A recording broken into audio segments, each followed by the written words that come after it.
கர்த்தர் நாமப்படுவதாக. கர்த்தர் நாமத்தினால் உங்களை வாழ்த்துகிறேன். கர்த்தர் கிருபையாய் மட்டும் நம்ம பாதுகாத்த தேவ கிருபை, நம்ம பத்திரமாய் வழி நடத்தினவர், இம்மட்டும் தாங்கின தேவ கிருபை, இன்னும் இந்த நாட்களில் தேவ பாதுகாப்பு இரக்கத்தை கற்றுக் கொடுத்து உங்களை ஆஸ்வதித்து உங்களை கனப்படுத்தி உயர்த்துவாராக.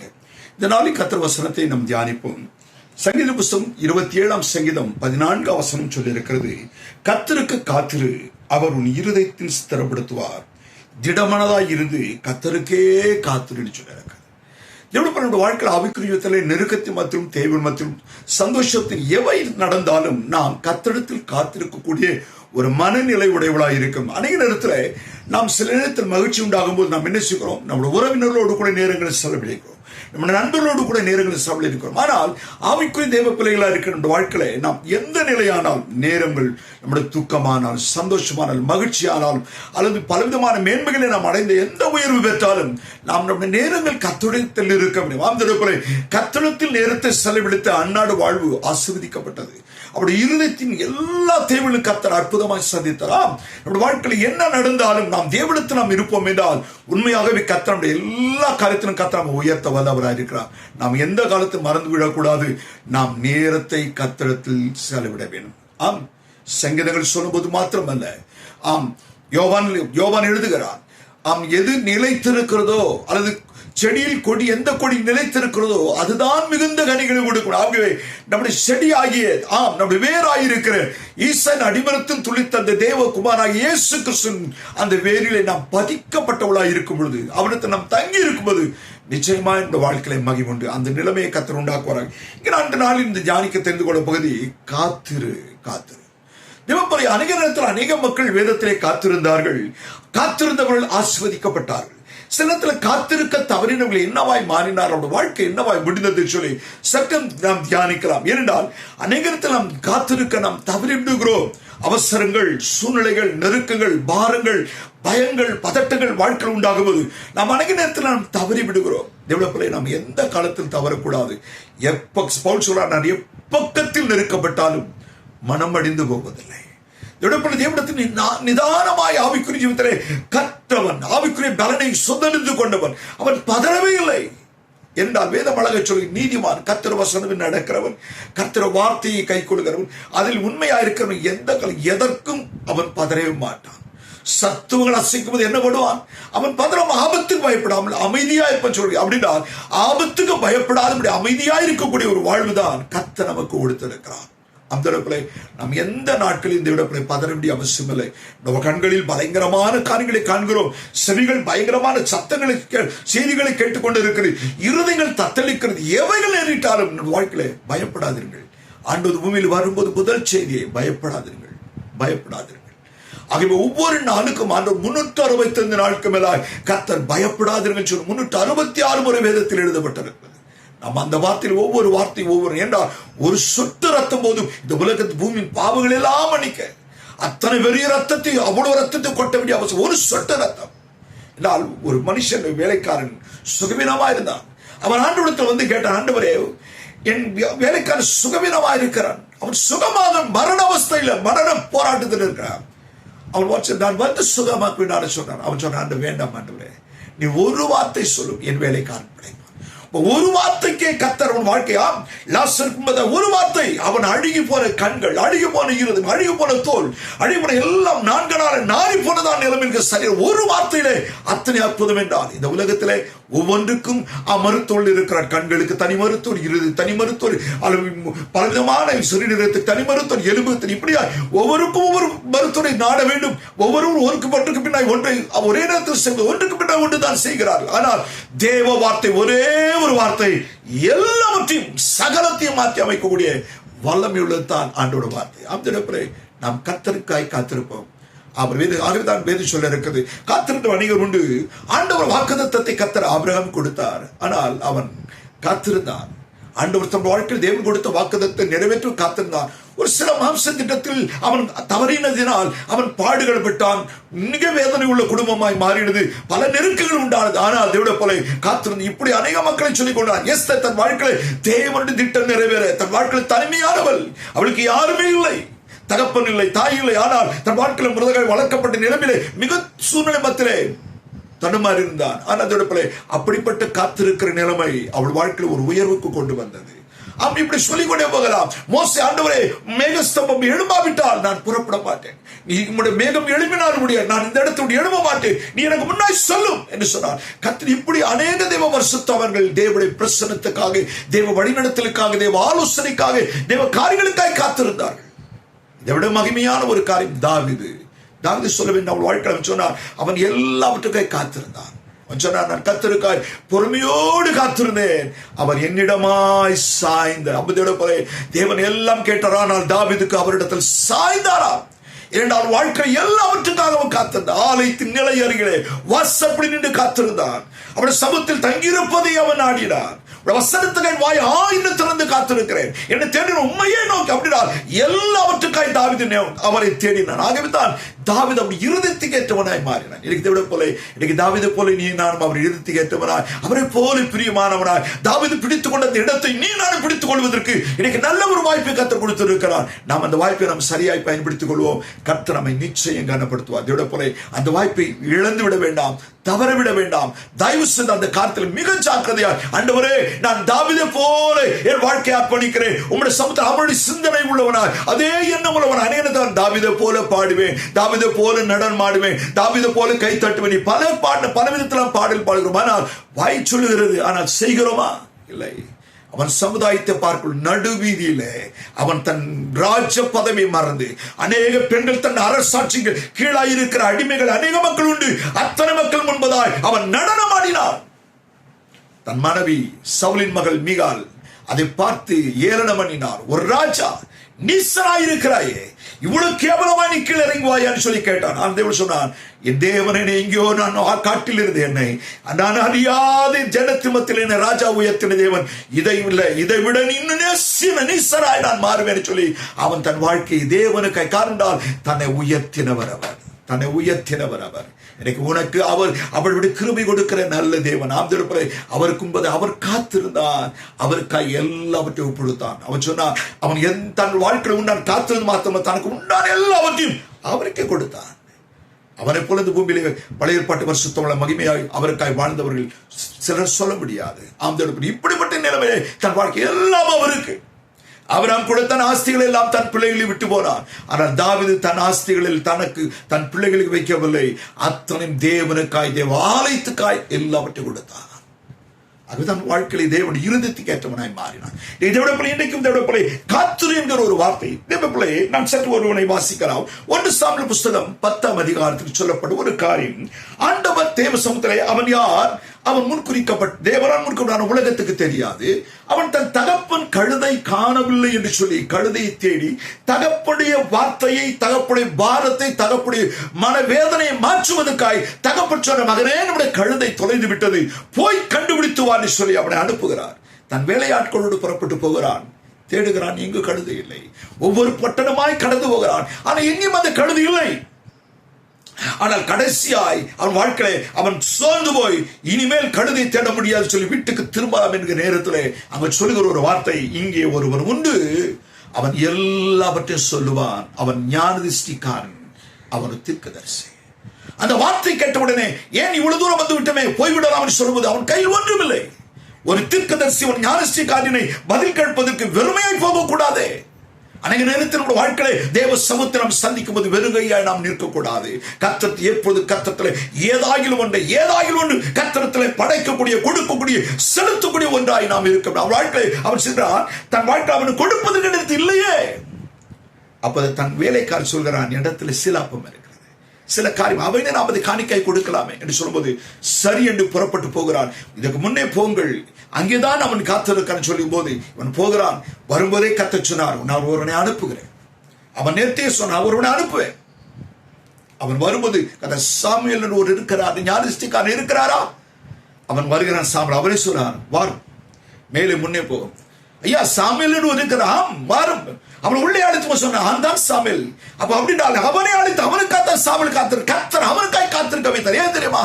அவன் இஸ்ரவேலிலே கர்த்தர் ராஜாவாய் மாற்றுவதற்காய். இருக்கட்டும், இப்படிப்பட்ட ஒரு ராஜ சமூகத்தில் அவனை கர்த்தர் அபிஷேகித்து அவன் அனுப்புகிறார். இதை ஒருவருக்கு சொல்லாதே என்று சொன்னார்.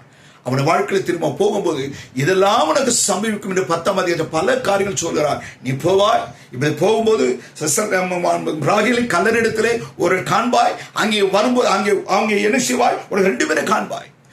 அங்கே வரும்போது அவர்கள் உன்னிடத்தில் சில காரியம் கொண்டு வருவார்கள். இப்படியெல்லாம் பல காரியங்கள் சொல்லப்படுகிறது. பல காரியங்கள் காண்கிறார். 2 மனுஷன் தேடி வருவார்கள். அவன் தேடி வந்த நீ எதற்காக வந்தாய் அந்த பதில் அவர்கள் வைப்பார்கள். என்ன பதில்? நீ கழுதை தேடி வந்தாய், கழுதை கிடைத்து விட்டது, பதில் வந்துவிடும். மாத்திரம் பின்பதாய் 10ஆம் அதிகாரம் 3ஆம் வசனம் சொல்லுது, 3 மனுஷரை காண்பாய், அவன் உனக்கு அப்பத்தை கொண்டு வருவார்கள், ஆட்டுக்குட்டி கொண்டு வருவார்கள், இதெல்லாம் நீ வாங்கிக் கொள், தள்ள வேண்டாம் என்று சொல்றாரு. இப்படி கர்த்தர் படிப்படியாய் மாத்திரம் 4ஆம் 10 நாட்கள் சொல்லுது சுகச்செய்தி விசாரிப்பார்கள். அப்ப தீர்க்கதரிசி சொன்ன அத்தனையும் நடந்தது. இவ்வளவு நடந்தது அதோட போல. ஆனால் இத்தனை காரியங்களை கர்த்தர் திட்டத்தோடு அவன் வாழ்க்கையில் அனுப்பினார். மாத்திரமல்ல 10ஆம் அதிகாரம் 6ஆம் வசனத்தை வாசிக்கும் போது அவன் இருதயம் வேறே மனுஷனாய் மாற்றப்பட்டான். இன்னும் சொல்ல போனால் 10ஆம் அதிகாரம் 7ஆம் வசனத்தில் அவன் இருதயம் மாற்றப்பட்டது மாத்திரமல்ல, வேதம் சொல்லியிருக்கிற கர்த்தரோ தன்னோடு கர்த்தர் இருக்கிறார் என்ற உறுதி உள்ளவனாக இருந்தான். இத்தனை காரியத்தையும் கர்த்தர் தீர்க்கதரிசி அவனுக்கு சொல்லி அனுப்பினார். நீ வருவாய், 2 பேரை சந்திப்பாய், 3 மனுஷன் சந்திப்பாய், நீ வேறு மனுஷனாவாய், நீ வேறு இருதயமுள்ளவனாய். மாத்திரமல்ல கர்த்தரனோடு கூட இருக்கிறான் உறுதி அவனுக்கு உண்டு. மாத்திரம் இன்னும் சொல்ல அது பின்பதாய் வரும்பதால் 10 சொல்ல இருக்கிறது, அவன் மேல் கர்த்தருடைய ஆவியானவர் இறங்கினான். இத்தனை நிறைவுள்ள ஒரு மனுஷனாய் சவுல் இருந்தான். ஆனால் இவ்வளவு மகிமையான வாழ்க்கை பெற்று அந்த சாமுவேல் சொல்லுகிறான். வார்த்தை என்ன வாசிப்போம், என்ன வார்த்தை சொல்ல இருக்கிறது? 1 சாமுவேல் புத்தகம் 10ஆம் அதிகாரம் 8ஆம் வசனம் சொல்ல இருக்கிறது, நீ எனக்கு முன்னே கில்காலுக்கு இறங்கி போ, சர்வாங்க தகன பலிகளையும் சமாதான பலிகளையும் செலுத்தும்படி நான் உன்னிடத்தில் வருவேன். நான் உன்னிடத்தில் வந்து நீ செய்ய வேண்டியதை உனக்கு அறிவிக்க மட்டும் 7 நாள் காத்திரு. நான் செய்ய வேண்டியதை உனக்கு அறிவிக்க மட்டும் 7 நாள் காத்திரு. அப்படின்றால் தேவன் அவனை அபிஷேகித்தார். தேவ தீர்க்கதரிசி சொன்ன அத்தனை வார்த்தையும் நடந்தது. இவன் கழுதை தேடி போனான். ஆனால் தேவனோ அவனை தேசத்தை காக்கக்கூடியவனாய் தெரிந்து கொண்டு அவன் வாழ்க்கையில் அநேக அற்புதங்களை நிறைவேற்றி அவன் நடப்பிக்கிறதை கண்கூடாய் கண்டுகொண்டே வருகிறார். அன்றைய தினமே, அடுத்த நாள் அல்ல, மறுவாரம் அல்ல, அன்றைய தினமே. இது அத்தனையும் அன்றைய தினமே நடந்து கொண்டிருக்கிறது. தீர்க்கதரிசி கூட்டத்தில் வருகிறான், தீர்க்கதரிசி சொல்லுகிறவனை கூட மாறினான். இவ்வளவு நிறைவு உள்ளவன், ஆனால் இவ்வளவு நிறைவுள்ளவனாய் இருந்தவன், இவ்வளவு மகிமையான காரியத்தை சொந்தமாக்கிறவன், தன் சரீரத்தில் அத்தனை பரலோகத்தின் தேவனால் அந்த உன்னத தேவனால் அந்த பூமியை படைத்த தேவனால் அத்தனை நிறைவு பெற்றவன். ஒரு காரியத்தில் அவன் தவறி போனான். என்ன சொன்னான்? நான் வரும் மட்டும் நீ காத்திரு, நான் வரும் மட்டும் நான் உனக்கு வந்து செய்ய வேண்டியது உனக்கு சென்றால் உன்னை ராஜாவை மாற்றிவிட்டேன். ஆனால் அந்த அரசாங்கத்தை நீ என்ன செய்ய வேண்டும், எப்படி நடக்க வேண்டும், எதை என்னென்ன செய்ய வேண்டும், இந்த ஜனங்களுக்கு என்னடா நீ உன் மனம் போல் வாழ்ந்து விடக்கூடாது. ஆவிக்குரிய ஜீவியத்திலே கர்த்தரால் தெரிந்து கொள்ளப்பட்ட ஜனங்கள் நாம் மனம் போல் வாழ்கிறவர்கள் அல்ல. நாம் மனம் போல் ஓடி எதையும் செய்யலாம் என்று அல்ல என்றால் அதைத்தான் வேதம் சொல்லுது, கிறிஸ்துவுடையவர்கள் தங்கள் ஆசை இச்சைகளை சிலுவையில் அடைந்திருக்கிறார்கள். அதை பவுல் சொல்கிறார், நான் அல்ல, இனி நான் அல்ல, கிறிஸ்துவே எனக்குள் ஜீவிக்கிறார். அப்படின்றால் இனிமேல் நான் என் விருப்பத்தை நிறைவேற்ற அல்ல, இனி என்னுடைய ஆசை, என்னுடைய இயக்கங்கள், என்னுடைய சொந்தங்கள் அல்ல. அன்று ஒரு நாள் அவருடைய தாய் தன் பிள்ளையை தேடி போய் கொண்டிருக்கிறார். அங்கே கூட்டத்து மத்தியில் இயேசு பிரசங்கித்துக் கொண்டிருக்கிறார். அப்போது சிலர் வந்து சொல்கிறார்கள், உம்முடைய தாயும் சகோதரி தேடுகிறார்கள் சொல்லி. அப்போது இயேசு சொன்னார், யார் என் தாய், யார் என் சகோதரர்? என் வசனத்தின்படி நடக்கிறவர்கள், என் வசனத்தை கை கொள்கிறவர்கள், அவர்கள் தான் இதை உட்கார்ந்து அத்தனை பேரும் தாய் சகோதரமாய் இருக்கிறார்கள் சொன்னாரே தவிர. அப்படின்றால் தேவ பிள்ளை, என்றைக்கு நான் இயேசுவை சொந்த ரட்சகரை ஏற்றுக்கொண்டனோ, என்றைக்கு தேவனுக்கு தான் ஒப்பு கொடுத்தோம், அன்றையிலிருந்து என் வாழ்க்கையில நான் இயேசுவின் வார்த்தைக்கு கீழ்ப்படுகிறோம்னா, என் விருப்பத்தை அல்ல, பிரசங்கி சொல்ல கண் நெஞ்சின் வழிகளும் கண்ணின் காட்சிகளும் அல்ல, தேவ வார்த்தை நடக்கிறவர்கள். அப்பொழுதுதான் நான் உத்தம மார்க்கத்தான், நான் மனம் போல் வாழ்கிறவன் அல்ல, தேவ வார்த்தைக்கு கீழ்ப்படியக்கூடியவன். அப்ப என் வாழ்க்கையின் வழிகள் அதுதான் பரிசுத்த பவுல் என்று சொன்னான், புதிதான ஜீவன். இதுக்கு முன்னே நான் மாம்சத்தின்படி நடந்தேன், என் உலக பெற்றோர் வார்த்தையின் நடந்தேன், என் இஷ்டையின்படி நடந்தேன், என் சொந்தங்களை வெறுப்புகளை தேர்ந்தெடுத்து நடந்தேன். இப்போது அப்படி அல்ல, என் வெறுப்புகளை கிறிஸ்துவுக்குள் வைத்து கிறிஸ்தியனை நடத்துவதற்காக, ஆண்டவரே சொல்லும் அடியேன் என்று சொல்லுவது போல அவர் நடத்துவதற்கு அவன் விட்டுக் கொடுக்கிற பாதை நான் போகின்ற, அதுதான் நோக்கம். அவங்க சொல்ற வார்த்தை இப்படி நான் சொல்லுவேன், அதை கேட்டு நடக்க வேண்டும், அதை மட்டும் நீ காத்திரு சொன்னார். எதை சொல்லி இருக்கிறது? அந்த நாள் வந்தது, அந்த 7 நாள் காத்திருக்க வேண்டிய நிற்கிறார். உட்கார்ந்து இருக்கும்போதே வெது சொல்ல இருக்கிறது, பெலிஸ்தரின் சேனை வந்து விட்டது.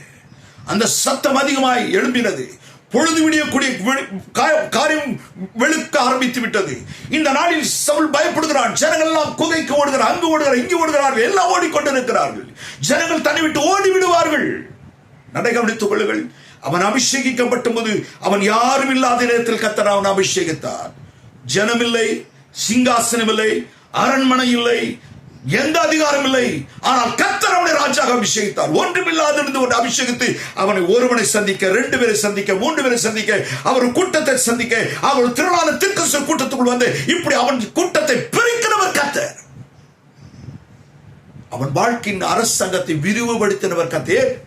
ராஜ்யத்தை கட்டுகிறவர் அவர். ராஜாக்கள் தள்ளி ராஜாக்களை ஏற்படுத்துகிறவர்.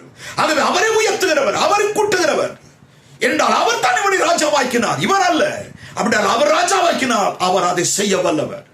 உன் வாழ்க்கையை உன்னை நியமித்து பண்ணால் அதற்குரிய எல்லாத்தையும் கர்த்தர் சந்திக்க வல்லவர்.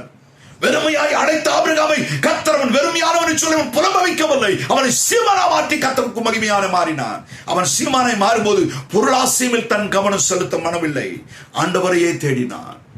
அந்த பொருள் மேல் இருக்கிறதோ நான் கொடுத்த ஒவ்வொரு மேலும் அவன் மனம் பற்றிருக்கும் சொல்லி சோதித்து பார்த்தார். அவன் பிள்ளை கொடுத்து பார்த்தார். அந்திம காலத்திலே அந்த பிள்ளையை பார்த்த உடனே அந்த பிள்ளை மேல் மனம் இருக்கிறது சொல்லி கர்த்தர் ஒரு நாள் சோதித்தார். உன் ஏக சொந்த ஒரே பேரான குமாரனாகிய நீ உன் மகனை ஈசா எனக்கு பலியிடுவாயா?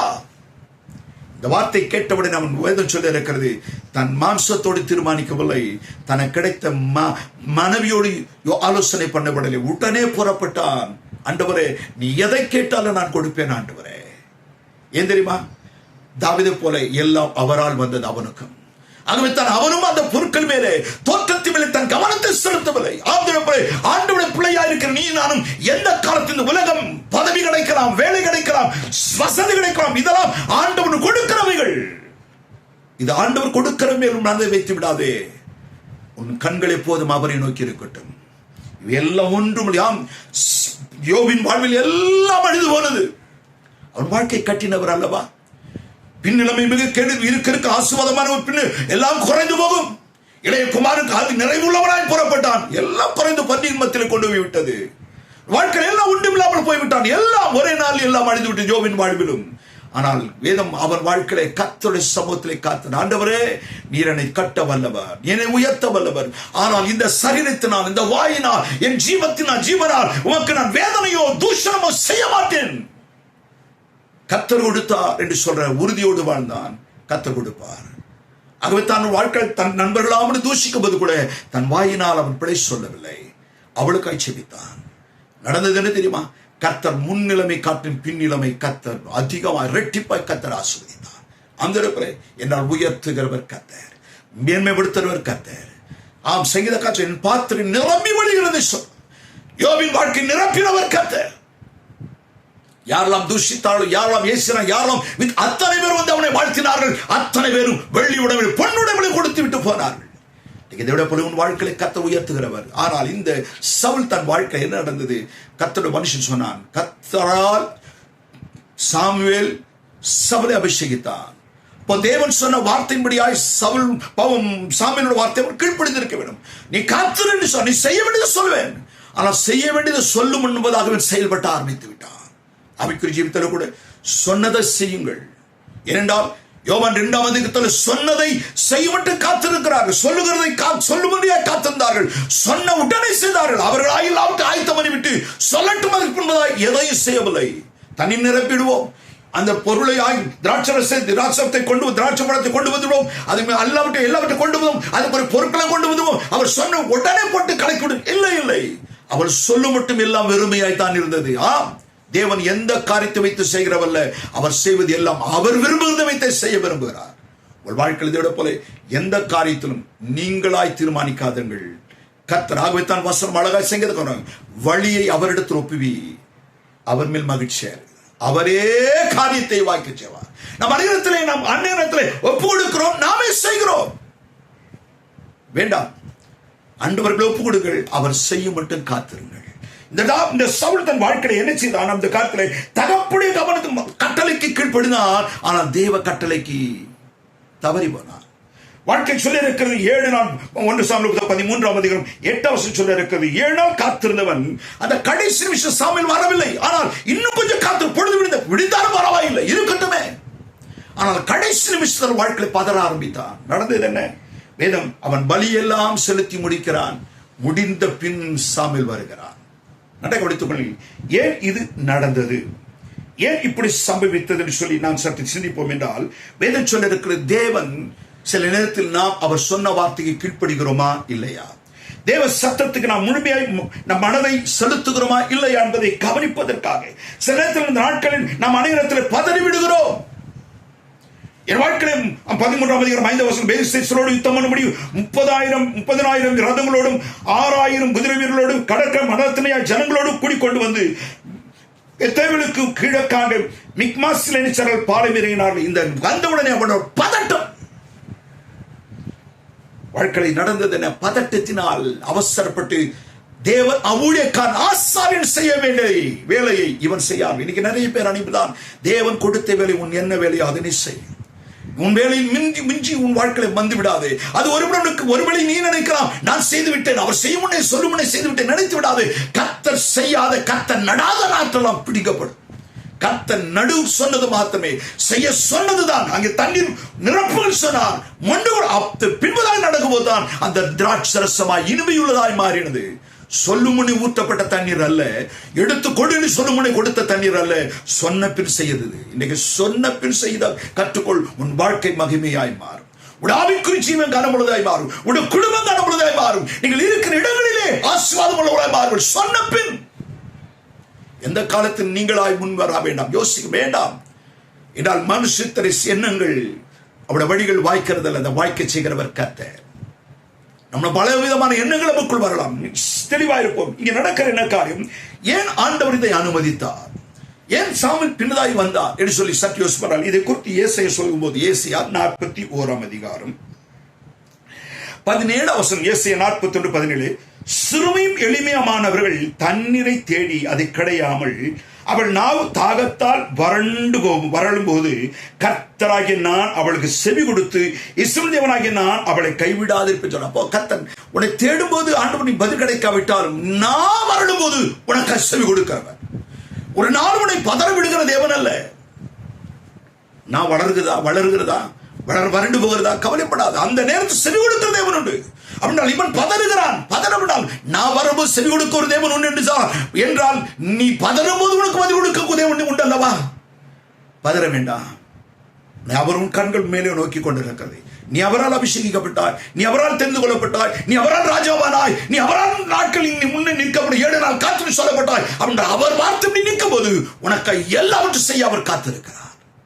பதறாதே. நாட்கள் எந்த நிலையிலும் பதறி உன் புத்தியினாலே கவனக்குறைவுகளை செய்து உன் விசுவாசத்தை சேதப்படுத்தி விடாது, உன் ஆவிக்குரிய ஜீவித்தை சிதைத்து விடாது. மிக தெளிவுள்ளவளாய் இருக்க கற்றுக்கொள்ளுங்கள். இங்கே வேதம் நடந்தது என்ன? இந்த காரியம் நடந்த உடனே தேவனுடைய பிள்ளை அவர் காக்கிறார், வரணும் போது பதில் கொடுக்கிறவர். ஆனால் இங்கே என்ன செய்கிறான்? பதறுகிறான். என்றால் கர்த்தருக்கு காத்திருக்கிற பிள்ளைகள் ஒரு நாள் வெட்கப்பட்டு போவதில்லை. ஆம், கர்த்தருக்கு காத்திருக்க சொல்லி ஏசாயா புத்தகம், அதே ஏசாயா சொல்ற 41ஆம் அதிகாரம் 40ஆம் அதிகாரம் 31ஆம் வசனம் சொல்ல இருக்குது. கர்த்தருக்கு காத்திருக்கிறோ புதுமரம் அடைந்து கழுகை போல் சட்டை அடித்து எழும்புவார்கள், அவள் ஓடினால் இளைப்படையார்கள், நடந்தாலும் சொந்த. அப்படி என்றால் கர்த்தருக்கு காத்திருக்கிறவளை கர்த்தர் உயரே எழும்ப பண்ணுகிறாரா? உயரே எழும்ப பண்ணுகிறார். இந்த காரியம் நடந்து நடை கொடுத்த சவுல் காத்திருக்கவில்லை. பதட்டம் நடந்தது என்ன தெரியுமா? சாமுவேல் வருகிறான், இது உனக்கு லபியாது, நீ என்ன காரியம் செய்தாய், நீ என்ன காரியம் செய்து கொண்டு இருக்கிறாய், இது என்னுடைய வேலை, ஆசாரனாகிய தீர்க்கதரிசி என்னுடைய வேலை, நீ ராஜா, நீ ஆளுபடியாக உன்னை ஏற்படுத்தப்பட்டவன். ஆனால் இவனோ அவனுக்கு அடுத்தவில்லை, அந்நிய காரியத்தில் தலையிட்டான். நடந்தது என்ன? இந்த ராஜ்யம் உன்னுடைய ராஜ்யபாரம் முடிவுக்கு வந்தது. உன் ராஜ்யபாரம் இதோடு கூட வாழ்க்கை முடிந்தது என்று சொல்லக்கூடிய நிலைமையிலே இனிமேல் ராஜ்யபாரம் நிலைக்காது. 14ஆம் வசனம் சொல்ல இருக்கும், ராஜ்யபாரம் நிலைப்பதில்லை. என்ன பரிதாபமான வாழ்க்கை! ஒரு ராஜாவாய் ஏற்படுத்தப்பட்டவன் ஆண்டவர் திட்டமிடுகிறார். ஒருவேளை நான் நினைக்கிறேன் இந்த 40 ஆண்டுகள் விட இன்னும் அதிகமான ஆண்டு இருக்கக்கூடும். இவன் ராஜ்யபாரத்தை தெளிவற்ற நிலைமையினால் ராஜ்யபாரம் சுருங்கி போனது. தேவன் முதல் ஏற்படுத்தப்பட்டவன் கர்த்தரை வெறுத்தார். அது பின்பு தன் இருதயத்துக்கு ஏற்ற ஆண்டவர் தாவீதை தெரிந்து கொள்ள ஆரம்பித்தார். தேவனைப் போல இன்னைக்கு தேவ சித்தத்தை செவி கொடுப்பாய் என்றால் தேவனைப் போல உன் ஆண்டுகளை கர்த்தர் கூட்டியிருப்பார். உன் வாழ்க்கை நீண்டிருக்கும். உன் வாழ்க்கை மகிமையுள்ளதாய் மாறும். சுருக வேண்டாம். சுருகுவதற்கும் குறுகி போவதற்கு காரணம் செவி கொடாமல் போவது, காத்திருக்க தவறுவது. தேவனால் இத்தனை மகிமையான தரிசனத்தோடு அழைக்கப்பட்டு வார்த்தைகள் தெளிவாய் அவன் வாழ்க்கையை அன்றைய நிறைவேறக்கூடிய ஒவ்வொரு நாள் கண்கூடாய் காண்கிற ஒரு பெரிய தரிசனத்தின் வாழ்க்கை அடையாளத்தோடு வாழ்க்கை ஆரம்பித்தவன் தன் வாழ்க்கையை காத்திருக்க தவறினான். எல்லாம் இழந்துவானான். கடைசியில் செத்தவிடத்தில் தேவனை தேடுகிறவன் செத்தவிட தேடுகிறவனாய் மாறினான். வாழ்க்கை அப்படிப்பட்ட பரிதாபத்துக்குரியவனான். காத்திருங்கள், கர்த்தர் உங்களை உயர்த்துவார். கர்த்தர் அந்த மகிமைக்குரியவனை மாற்றி ஆஸ்வதிப்பார். சொல்றார் தேவ காத்திருக்க சொல்லுகிற தேவனுடைய நோக்கம் என்ன? அவர் காத்திருப்பதின் நோக்கம் உன்னை பலவீனப்படுத்துவதல்ல. அவர் உன்னை பதட வைப்பதற்காக அவர் காத்திருக்க சொல்லவில்லை. தேவனே நிவேதனைப்படுத்தும்படியாய் கர்த்தர் காத்திருக்க சொல்லவில்லை. ஓயோ நீ பார்க்கிறாய், இதெல்லாம் பார்த்து நீ பதறும்படியாய் அல்ல. ஆண்டவர் தேவனே பதற வைக்கல்ல, உன்னை ஆசீர்வதிக்க அங்கே உன்னை அர்ப்பணத்தை பார்க்கிறார். நீ எவ்வளவு தூரம் உண்மையா ஒப்பு கொடுக்கிறாய், எவ்வளவு தூரம் அவருக்காக காத்திருக்கிறாய், அவர் கிரியைகளுக்காக நீ எவ்வளவு தூரம் காத்திருக்கிறாய். அன்றைய நேரத்தில் நீ அவருக்கு காத்திருக்கிறாயா, அவன் சொந்த புத்தியை, சுய புத்தியை, உன் இருதயத்தை, உன் ஞானத்தை, உன் திறமையை நீ நம்புகிறாயா? கர்த்தர் கவனிக்கிறார். வாழ்க்கையில் எந்த இடத்திலும் நம்முடைய அறியாமையை கவனம் கொடுக்க வேண்டாம். வேதம் சொல்லி இருக்கிறது, கர்த்தரை கவனிப்போம். ஆண்டவரே நீங்க செய்யுங்கப்பா, நீங்க செய்ய மட்டும் என்னை அடக்கி வைக்கிறேன், நீ செய்ய மட்டும் என் வாயை கடிவாளத்தை, என் கைகளை அடக்கி, என் காலில் முடக்கி விழுந்து கிடக்கிறேன், நீ செய்யும். இப்படிப்பட்ட நிலைமை இருக்கும். நடை இதே பதட்டமும் இதே நெருக்கமும் இதே பயங்கரம் உள்ள ஒரு இவன் ராஜா, இவனுக்கு சத்துருக்கள் எதிரிகளினால் வந்த ஆபத்து வந்தது. ஒருவேளை தோற்று போனால் அந்த எதிரி கொன்று விடலாம் அல்லது சிறைபிடிக்கலாம். இந்த நிலைமை சவுலுக்கு இருந்தது. ஆனால் அப்படிப்பட்ட ஏனென்றால் நான் வரலும்போது செவி கொடுக்கிற தேவன் அல்லவா, அவன் செவி கொடுத்த சவுலுக்கு ஆண்டு முதல் ராஜா அவனுக்கு எவ்வளவு இறக்கம் பாராட்டி இருப்பார். ஆனால் அதில் கவனம் குறைவான். ஆனால் இங்கே கவனிங்கள், பழைய பாட்டில் பரிசுத்தவான் அதே மனுஷனை ஒருவன் சொல்கிறேன், முற்பிதாக்கள் ஒருவனாய் இருக்கிற யாக்கோவை குறித்து சொல்ல இருக்கிறேன். இவன் வாழ்க்கையில் இதே பயங்கள் உண்டானது, இதே பதட்டம் உண்டது. இது சொன்னா அடுத்த நிமிடம் அவன் காதில் விழுந்த சத்தம் இதே போலதான் பயத்தின் சத்தம். அடுத்த மனுஷன் மரணம் வருமோ என்ற பயத்தது என்றால் அதற்காகவே காத்திருக்க ஒரு நிலைமை. வாசிக்கலாமே, சற்று வாசிப்போம். வேலை சொல்லி கடைசி மட்டும் இவன் கர்த்தருக்கு காத்திருந்தான். சவுல் காத்திருக்க தவறினான், ஆனால் யாக்கோபு காத்திருந்தான். என்ன நடந்தது? ஆதி 32ஆம் அதிகாரத்தில் வாசிக்கும் போது வாழ்க்கையில எந்த நேரத்தில் இந்த சம்பவம் நடக்குதுன்னு சொல்லி பார்த்தோம். இவன் வாழ்க்கையில ஆண்டோட காத்திருந்தான். எப்பொழுது தன் வாழ்க்கையில தன்னுடைய மாமன் வீட்டிலிருந்து புறப்படுகிறான். அவன் ஒரே ஒரு கோலோடு புறப்பட்டு தன் மாமா வீட்டுக்கு போனான். இப்போது பரிவாரங்களோடு வருகிறான். வரும்போதே ஒரு பல பதட்டம். என்ன நடக்கிறது? தன் வாழ்க்கையில இத்தனை நாள் மாமன் வீட்டிலிருந்து வெளியே வர முடியவில்லை, அடைக்க வைத்தார். என்ன செய்வீர்கள்? ஆனால் இப்போது புறப்பட்டு விட்டான். இப்போது வரும் வழியிலே தன் சகோதரனிடம், என் தகப்பன் ஜென்ம நாளில் நீ வருவாய், அப்போது உன் ஜீவன் சரீரத்து இராது என்ற பயங்கரமான சத்தம். அந்த வார்த்தை உள்ளத்தில் உதைத்துக் கொண்டே வெளிப்படுத்திக் கொண்டே இருந்தது. பதவி கொண்டு இருக்கிறான். இப்போது என்ன நடக்கிறது? வேகமாக வருகிறான். இப்போது அவன் வாழ்வில் திரும்பி வரும்போது ஒரு சம்பவம் வருகிறது. என்ன பதில்? திரும்பி அவர்கள் தன் சகோதரனை சந்திக்க ஆட்களை அனுப்புகிறான். போய் பாருங்கள் ஏசாயா எப்படி இருக்கிறான், அவன் எந்த நிலையில் இருக்கிறான், தன்மேல் கோபமா இருக்கிறானா, வேகமா இருக்கிறான், எந்த நிலையில் இருக்கிறான், அவன் மனநிலையை அறிவதற்கு ஒரு ஆட்களை வேவு பார்க்க அனுப்புகிறான். அந்த ஆட்கள் புறப்பட்டு போகிறான். என்ன? ஆதி 32ஆம் அதிகாரம் 6ஆம் வசனம். அந்த ஆட்கள் யாக்கோபிடத்திலிருந்து திரும்பி வந்தார்கள். இங்கே யாக்கோபிடத்தில் திரும்பி வந்து, நாங்கள் ஒரு சகோதரனாகிய ஏசாவிடத்தில் போய் வந்தோம், அவர் 400 பேரோடு எதிர்த்து வருகிறார். 400 பேர் ஏற்கனவே பதட்டத்தில் இருக்கிறார். இந்த பதட்டத்துக்கு போது இவன் வாழ்க்கையில் யார்? இவன் மாத்திரம், இவருடைய ஏழைக்காரர்கள், இவருடைய 2 மனைவிகள், பிள்ளைகள், ஆடு மாடு, மிருகஜீவன், ஒட்டகங்கள், கழுதைகள், எருமைகள் இதெல்லாம் இருக்கிறது. ஆனா இவன் மத்தியில் என்ன செய்வேன்? அவன் 400 பேரோடு வருகிறானா? எத்தனை விதமான ஆயுதங்கள், எவ்விதமான பயங்கரங்கள், என்னென்ன திட்டத்தில் வர தெரியாது. இதே போல சவுல் சந்தித்த அதே பயங்கரமான வாழ்க்கை, அவர் ஒரு சேனை வந்தது. சவுலோடு சேனைகள் உண்டு, ஜனங்கள் உண்டு. ஆனா இவ்விடத்தில் யாரும் இல்லை, வேலைக்காரர்கள். மிருகங்களுக்கு தண்ணீர் பாய்ச்சி, யுத்த வீரர்கள் அல்ல யாக்கோபோடு இருந்தவர்கள். மிருகங்களுக்கு தண்ணீர் பாய்ச்சுகிறவர்கள், வீட்டு வேலை செய்கிறவர்கள், எஜமான பணியை நிறைவேற்றுகிறவர்கள். இதுதான் உங்களுக்கு தெரியும். ஒரு நாளும் ஆயுதத்தை இல்லாதவர்கள். ஆனால் ஏசா அவன் 400 பேர் வருகிறான் சொன்ன அவன் இருதயம் உடைந்து போனது. என்ன செய்வது தெரியவில்லை, பதட்டம். அந்த பயங்கரத்தில் என்ன செய்யறான்? தன் பொருள் எல்லாம் அனுப்பி தன் வாழ்க்கையை பிரயாசப்பட்டு இந்த பொருட்களால் நிறத்தை கரைக்க பண்ணலாம், மாற்றலாம் நினைக்கிறான். ஆனால் பதட்ட முடியவில்லை. வாழ்க்கை நடக்கிற அந்த பொருள் எல்லாம் கொடுத்து அனுப்பினாலும் அவன் இருதயம் மாறாது என்கிற ஒரு எண்ணம் அவனுக்குள் எழுப்பினால் யோசிக்கிறான், இனிமேல் என்னுடைய சொத்துக்களால், என் பணத்தினால், இந்த உலக ஆஸ்தியினால் இந்த ஜெயத்தை நான் பெற முடியாது. ஆண்டவரே, என் வாழ்க்கையில் எனக்கு வெற்றி என்று சொல்லி தன் குடும்பத்தை வேத சொல்ல இருக்கிறது எல்லாரும் விட்டு அப்புறப்படுகிறான், புறப்பட்டு வருகிறான். இந்த வசனத்தை சற்று வாசிக்கும் போது வேகம் சொல்ல இருக்கிறது 32:7 வசனம். அப்போது யாக்கோபு மிகவும் பயந்து வியாகுலப்பட்டு சொல்லி 32:7 யாக்கோபு மிகவும் பயந்து வியாகுலப்பட்டான் சொல்ல இருக்கிறது. அப்பாத்திரமல்ல 32:9 சொல்ல இருக்க. பின்பு யாக்கோபு தன் தகப்பனாகிய ஆபிரகாம் தேவனும் தன் தகப்பனாகிய ஈசாக்கு தேவனுமாய் இருக்கிறவரே, உன் தேசத்துக்கு உன்னை இனத்தாளத்துக்கு திரும்பி போ, உனக்கு நன்மை செய்வேன் என்று என்னோட சொல்லுகிற தேவன் அல்ல கர்த்தாவே, சொன்ன தேவனே, என் இனத்தாருக்கு போய் சொல்கிறே என்று சொல்லி யார் தன்னோடு பேசினாரோ, யார் தனக்கு வாக்கு பண்ணினாரோ அந்த தேவனை தேடி அவருடைய பதிலுக்காய் காத்தினார். வருது அந்த சத்தத்தை கேட்டு வருகிறான். 11 வசனம் சொல்ல இருக்கிறது.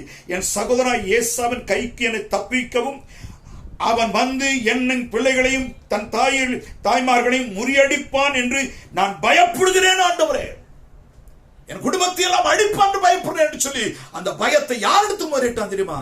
கர்த்தரிடத்துல.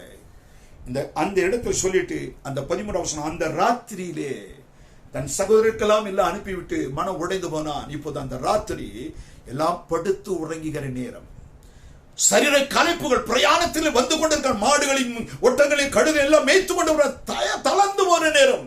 அந்த நேரத்தில் இவன் தன் குடும்பத்தை எழுப்புறான், எழுந்திருங்கள். அந்த வேலையாட்கள் ஒட்டகம் எல்லாம் அங்கே இருக்கிறது. தன் குடும்பத்தை மாத்திரம் தனியாய் கொண்டு வருகிறான். யாப்போக்கு கரையை கடக்கிறான். கடந்து தன் குடும்பத்தை பரிசுத்தப்படுத்தி உடைய மாற்றி அவள் உட்கார வைக்கிறான். அங்கே தனித்திருக்கவன் இவனோ பின்பு தனித்து போய் கர்த்தரிடத்தில் போராடுகிறான். ராமனது போராடுகிறான். ஆண்டவரே, இந்த உலகம் என்னை காப்பாற்ற முடியாது.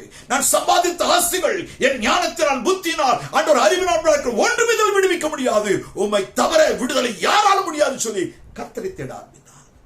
போராடி கொண்டே இருக்கிறான். நேரம் கடக்கிறது. விடிந்து போகிற சூரியன் உதயமாகிற நேரம். தேவன் சொல்லுகிறார், என்னை போகவிடு, பொழுது விடுகிறது, போகவிடு. இதே பொழுது விடுதல் தான் சவுல் வாழ்க்கையில் இருந்தது. பொழுது விடுகிற நேரத்தில் எல்லாம் யுத்தத்துக்கு வந்து நாமெல்லாம் பாலைமீறியவர் காலை இறந்த உடனே அவன் வந்து பெலிஸ்தர் வந்து அடித்து விடுவார்கள், செத்து போவோம், இல்லை கைதியா போய் விடுவோம் என்ற பயத்தில் அவன் பதறான். இதே பதட்டம் யாக்கோபுக்குள் இருந்தது. ஆனால் பொழுது விடுதாலும் சொல்கிறான், என் சகோதரன் 400 பேர் எதிர்த்து வருகிறார், உண்மைதான். ஆனாலும் ஆண்டவரே, உம்மிடத்தோடுதல், உம்முடைய ஆசீர்வாதம் இருந்தால், உம்முடைய எல்லைக்குள் நான் இருந்தால், உம்முடைய கட்டுப்பாடுக்குள் உள்ளே இருந்தால் என்னை ஒருவனும் தொட முடியாது. அந்த இடத்திலே நீ தேவ பிரசனத்துக்குள் இருந்தால், நீ தேவனோடு இருந்தால், அல்லது தேவ ஆலயத்துக்குள் இருந்தால், அல்லது தேவ வசனத்துக்குள் இருந்தால் உன்னை ஒருவனும் தொட முடியாது. நிர்பந்தமோ, நாசமோசமோ, பஞ்சமோ, பட்டினி, துரைத்தனமோ, அதிகாரம், வேறு எதுவும் அவர் அன்பை விட்டு பிரிக்க சொன்னால் நீ அவருக்குள் இருக்க முடியுது, உன்னை ஒருவனை பிரிக்க முடியாது. எத்தனை மகிமையான வாழ்வு! இந்த மகிமையான வாழ்வை கர்த்தர் கொடுக்க காத்திருக்கிறார். அவன் சொல்லுகிற வார்த்தை, ஆண்டவர் சமூகத்திலே இப்படிப்பட்ட நிலை பொழுது விடுகிறது, என்னை விடு என்று சொன்னார். இல்ல ஆண்டவர், நான் விட மாட்டேன். நான் ஆசீர்வாதத்தை பெறாமல் இந்த ஸ்தலத்தில் என் சகோதரி 400 பேர் வரட்டும், ஆனால் உங்களுடைய ஆசீர்வாதத்தோடு தான் அவன் சந்திக்க வேண்டும். ஏன் தெரியுமா? தேவனுடைய ஆசீர்வாதத்தோடு வேதனை கூட்ட மாட்டார், தெரியுமில்ல? தேவன் ஆசீர்வாத வேதனை கூட்டுவதில்லை, அதில் வேதனை இல்லை. ஆகவே வேதனை இல்லாத ஒரு நிலைமைக்கு ஆண்டவருடைய ஆசீர்வாதத்தை உன் வாழ்க்கையில் எதை வைத்திருக்கலாம்? சொத்துக்களை வைத்திருக்கலாம், பணம் வைத்திருக்கலாம், வசதி, படிப்பு வைத்திருக்கலாம், உன் தலைமை எல்லாம் வைத்திருக்கலாம். அது எல்லாம் ஒரு நாள் உனக்கு வேதனை உண்டாக்கலாம். சேர்த்து எத்தனையோ பலவிதமான சவரன், 100 சவரன்கள், 200 சவரன் கழுத்த மாட்டலாம், ஒரே நேரத்தில் பறித்து விடுகிறான். வேதனை உண்டு. வீட்டில் சேர்க்கப்பட்ட ஆஸ்திகளை உடைத்து கத்திகளை காட்டி உன்னை மிரட்டி எல்லாவற்றை பறித்து கொண்டு போகிறார்கள், கொள்ளையடித்து விடுகிறார்கள். ஆனால் தேவ ஆசீர்வாதம் இருக்கும் என்றால் ஒருவன் உன்னை தொட முடியாது. அந்த மகிமையான ஆதித்தான் ஆண்டவரே, என்னை ஆசீர்வதியும், என்னை ஆசீர்வதியும், என்னை ஆசீர்வதியும். ராத்திரி உலக பொருளை தனியாக அனுப்பிவிட்டான். இப்போது தேவ காரியத்தை தன் வாழ்க்கையை சரியாய் மாற்றுகிறேன். என்ன நடக்கிற வார்த்தை? ஆண்டவர் உலகத்துக்குரிய வாழ்க்கையில், ஆண்டவரே, நான் உம்முடைய திட்டத்தை நான் தேடுகிறேன். ராத்திரி எழுந்து எல்லாவற்றையும் மனைவியில் 2 மனைவிகளையும் பணிவிடைக்காரனையும் தன் 11 குமாரர்களையும் கூட்டிக் கொண்டு யாக்கோபு கடலை கலக்கிறான். அவெல்லாம் சேர்த்து ஆற்றை கடந்த பின்பதாக 22 வசனம் சொல்லியிருக்கிறது, தனக்கு உண்டான யாவையும் அக்கறைப்படுத்தினான். 24 வசனம், யாக்கோபு பிந்தி தனித்திருந்தான். அப்போது ஒரு புருஷனை பொழுது விடி மட்டும் அவனோடு போராடினான். அவன் நான் போகட்டும், பொழுது விடுகிறது என்றார். ஆனால் அவனோ, என்னை ஆசீர்வதித்தால் முடியுமனை போக மாட்டேன். 400 பேரோடு வருகிற சகோதரன், நீர் என்னை ஆசீர்வதிக்க வேண்டும். நம்முடைய ஆசீர்வாதம் எனக்கு வேண்டும். நடந்தது என்ன? கர்த்தர் பொழுது விடுகிறது. கர்த்தர் நான் உன்னை ஆசீர்வதித்து விட்டேன் என்று சொன்னார். ஆண்டவரே, ஆசீர்வதித்து உண்மைதான், ஆனால் என் மனுஷர் ரீதியில் இருக்கிற ஆண்டவரே, எனக்கு ஒரு அடையாளம் வேண்டும். ஆண்டவரே, நீ தொடுகிற உண்மை, ஆனால் என் வாழ்க்கையை மாம்சத்தில் இருக்கிறேன், நான் மாம்ச மனுஷனாக இருக்கிறேன், நீ எப்படி ஆசீர்வதித்து நான் அறிய வேண்டும் எனக்கு அடையாளம் என்று சொல்ல உடனே மகன் ஆசீர்வதித்து போக மகன் சொன்னார். இல்லை, அடையாளம் போது கர்த்தர் அவனை தொடுகிறார். இப்போது நல்லா தான் இருந்தான், ஆசீர்வாதம் இருந்தது. ஆனால் ஆசீர்வாதத்துக்கு அடையாளம் கேட்டான். ஆண்டவர் தொடை நரம்பை தொட்டார். அந்த நாள் அவன் தொடை நரம்பு சுருக்கினதினால் அவன் நடை மாறினது. ஆசீர்வாதம் அவன் வாழ்க்கை நடையே மாற்றினது. இதற்கு முன்னே வேகமாக ஓடி இருப்பான், இது மேல் துரிதமாக இருந்திருப்பான், இது மேல் அவசரமாக புத்தி இருந்து. இப்போதோ பொறுமையாய் பொறுமையாய் பொறுமையாய். அந்த பவுல் சொல்கிறான், அவன் மத வைராக்கியம் தீவிரித்து வந்தான், சீறி வந்தான். அப்போஸ்தலனாக 9 சொல்லி சீறி வந்தவன். ஆனால் தேவன் தொட்ட பின் அவன் எப்படிமா அவன் சொல்றான், கர்த்தர் பொறுமையோடு விடுகிறேன்.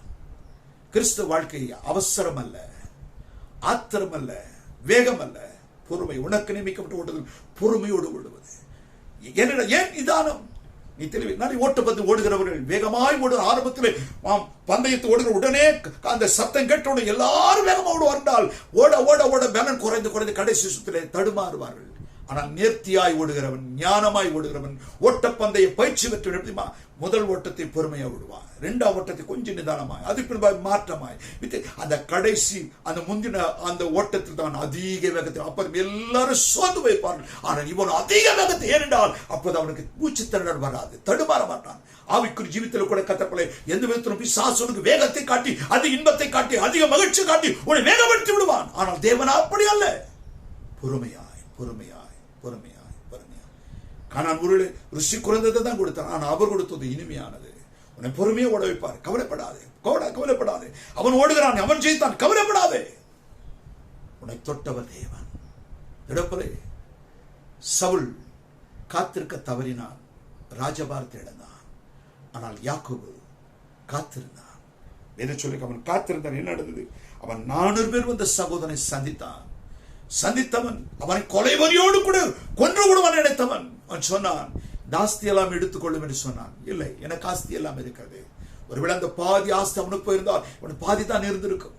சொல்லுவான், பாதி கொடுத்து பாதி போச்சு, திரும்ப அதற்கு முயற்சிக்கணும் போராடி இருப்பான். அதோட போல ஒரு பொருளையும் அவன் ஜீவனுக்கு கை கொடுக்கும். ஏன் தெரியுமா? தேவ ஆசீர்வாதம் உனக்குள் இருக்க மட்டும் ஒரு பொருளின் இழக்க மாட்டாய்.